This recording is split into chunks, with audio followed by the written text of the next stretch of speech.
Wow.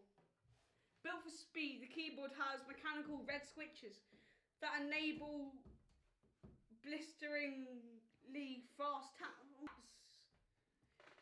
giving you the edge you need to overcome your opponents. Okay, we're gonna open it now. Yeah, your opponents on Minecraft. The cable's 1.8 meters long. The keyboard's 60%. I'm gonna plug it in.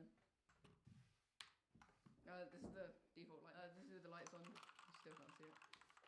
Oh, does it do it? Which has RGB light effect. You'll be in total control of your game, no matter how fast and complex your commands. So this costs £28, which is quite a lot, but it's a really good keyboard for your money. And with RGB lighting effects, you can track your moves in the dark and customize your keyboard to create your ideal. Yeah. It's a mechanical keyboard with red switches. The keys are RGB backlit. Cable length 1.8 meters, and it's a 60% keyboard Size. So, yeah. Like Please. and subscribe to my channel. Yeah. Bye.